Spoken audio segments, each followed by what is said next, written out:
Saudara-saudariku yang terkasih, hari ini Senin 18 Mei 2026. Saya Romo Siga dari Gereja Katolik Santo Fransiskus Xaverius, Pacitan. Dalam nama Bapa dan Putra dan Roh Kudus. Amin.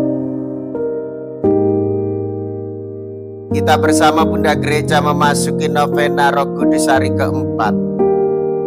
Yesus mempertanyakan kepada para murid dan kepada kita, apakah kita benar-benar mengimani Dia sebagai utusan Bapa.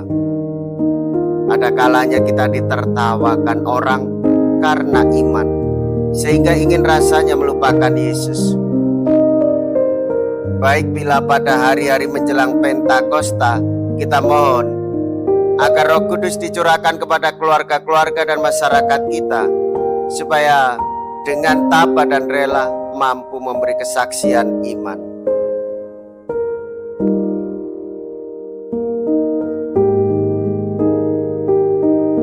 Kuatkanlah hatimu, aku telah mengalahkan dunia.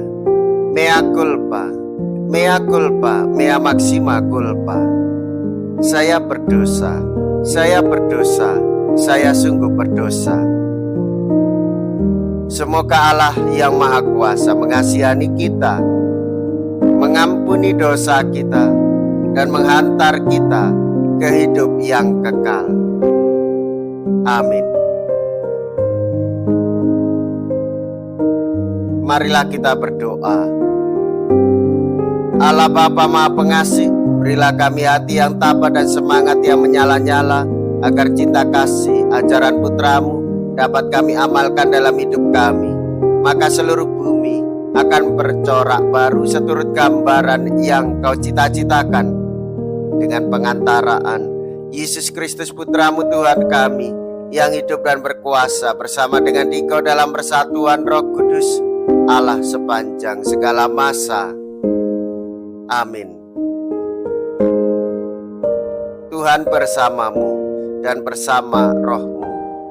Inilah Injil suci menurut Yohanes. Dimuliakanlah Tuhan. Yohanes bab 16 ayat 29 sampai dengan ayat 33. Dalam amanat perpisahannya, Yesus berkata bahwa akan tiba saatnya bahwa Ia tidak lagi berbicara dengan memakai kiasan. Maka para murid berkata kepada Yesus, "Lihat, sekarang Engkau berkata-kata terus terang dan Engkau tidak memakai kiasan. Sekarang kami tahu bahwa Engkau mengetahui segala sesuatu dan tidak perlu orang bertanya kepadamu. Karena itu kami percaya bahwa Engkau datang dari Allah." Jawab Yesus kepada mereka, "Percayakah kamu sekarang? Lihat, saatnya datang, bahkan sudah datang, bahwa kamu dicerai-beraikan masing-masing ke tempatnya sendiri, dan kamu meninggalkan aku seorang diri. Namun aku tidak seorang diri, sebab Bapa menyertai aku. Semuanya itu kukatakan kepadamu, supaya kamu beroleh damai sejahtera dalam aku. Dalam dunia kamu menderita penganiayaan, tetapi kuatkanlah hatimu, aku telah mengalahkan dunia." Demikianlah sabda Tuhan. Terpujilah Kristus.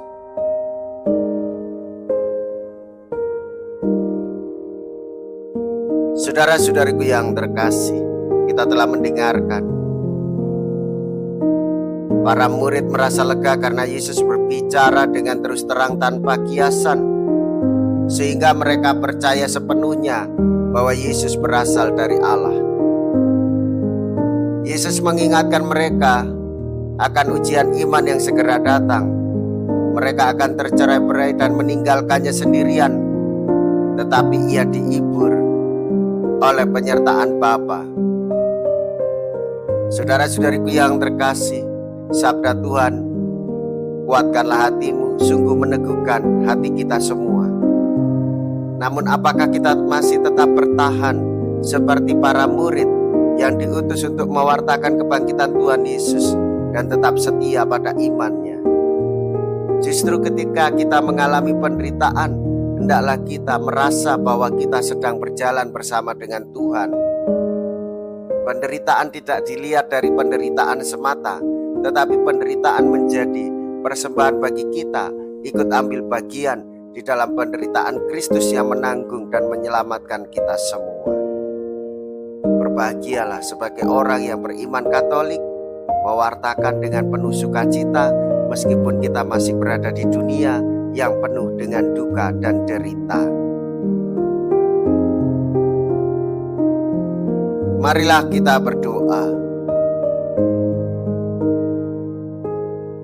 Allah Bapa Maha Setia, dengan roti anggur Engkau menunjukkan bagaimana Engkau mendampingi kami. Semoga kami yang telah Kau berkenankan menyantap rezeki surgawi, ganti menampakkan kesetiaan kami kepadamu, serta membangun dunia ini sesuai dengan cita-citamu. Dengan pengantaraan Kristus Tuhan kami. Amin. Tuhan beserta kita, sekarang dan selama-lamanya. Semoga Allah yang Maha Kuasa memberkati saudara sekalian, Bapa dan Putra dan Roh Kudus. Amin. Saudara-saudari yang terkasih, pergilah. Ibadah sabda sudah selesai. Haleluya, haleluya. Syukur kepada Allah.